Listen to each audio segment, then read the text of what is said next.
You know that feeling when you walk into like a high-end sports bar or a really massive retail store and the atmosphere just kind of hits you right away? Oh, yeah, it's just dialed in. Right. The background music is at the absolute perfect volume, and then it smoothly ducks, meaning the volume automatically drops, when an announcement is made. And there are, what, a dozen TVs playing completely different games all at once? Exactly. It feels totally effortless.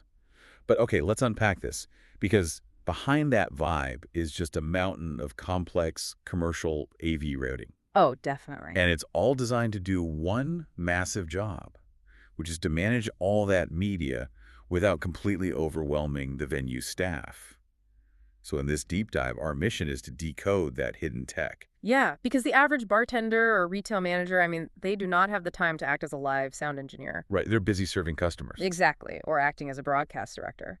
So the hardware really has to take on all that heavy lifting. We've got a stack of spec sheets and product catalogs here from HDTVSupply, so we're going to see how this hardware actually works.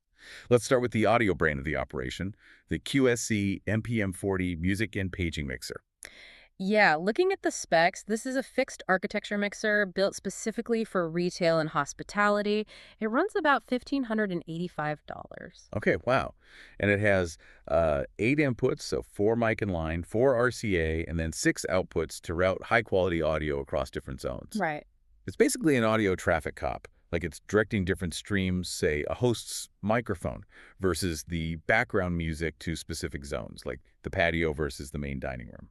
And what's fascinating here is how it actually manages the human element of that routing. What do you mean? Well, the QSC device uses this really smart two-tiered control system to prevent chaos. On the back end, you have the MP Install app. Okay. And this is the heavy-duty software meant only for the AV technician.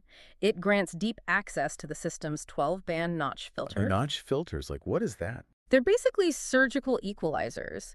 They're used to cut out very specific problem frequencies that cause microphone feedback, that horrible squeal. Oh yeah, nobody wants that. Right. Plus, it has parametric EQs and delay settings to perfectly tune the room acoustics. So the MP install software is sort of like the plumber setting the pipe pressure and installing complex filters down in the basement. And the second tier, the MP Manage app, is just giving the staff the faucet handle upstairs. That is a perfect way to look at it, actually. The MP Manage app, or even just those simple wall-mounted controllers, they restrict the venue staff to authorized, everyday tasks. Like just turning it up or down. Exactly. They can change the volume or select a different music source for a specific zone, but they are totally locked out of those core EQs. They literally cannot accidentally blow a speaker or ruin the tuning. That makes so much sense. So the QSC locks down the audio to prevent staff errors. But, I mean, you can't really lock down video the exact same way, right? No. Because waiters constantly need to change channels for customers based on what game is on. So how do you give them that flexibility without letting them, break the whole system? This brings us to the video counterpart, the Wolfpack fixed HDMI matrix switchers. Okay, moving to video. Yeah, the catalogs show these coming in configurations like 4x4, 8x8, and even massive 16x16 units. Oh, wow. And rather than using standard HDMI cables, which, they degrade and lose signal after about 50 feet, these switchers convert the video to run over standard CT6 Ethernet cables. Which is brilliant because those are the same cheap, durable wires that provide your internet. So that lets them push a perfect 4K video signal from a server closet up to 450 feet away to like a TV out on the patio. Exactly. But wait, isn't this just a giant HDMI splitter like the $15 ones you buy for your living room? It's easy to think that, but no.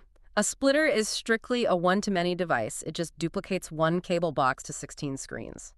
A matrix switcher is a many-to-many device. Oh, okay. It allows any independent source to go to any TV simultaneously. Ah, I see. So if you have 16 different cable boxes plugged into a 16x16 Wolfpack unit, you can send game A to TV number 1, game B to TV number 2, or just send game C to all 16 TVs at once. That is a massive difference in processing power. You're effectively putting a dedicated traffic controller on every single screen. Yeah, and to manage all that traffic without handing the staff 16 different remotes, these matrix switchers connect via standard networking protocols, like RS-232 or TCP/IP. Right.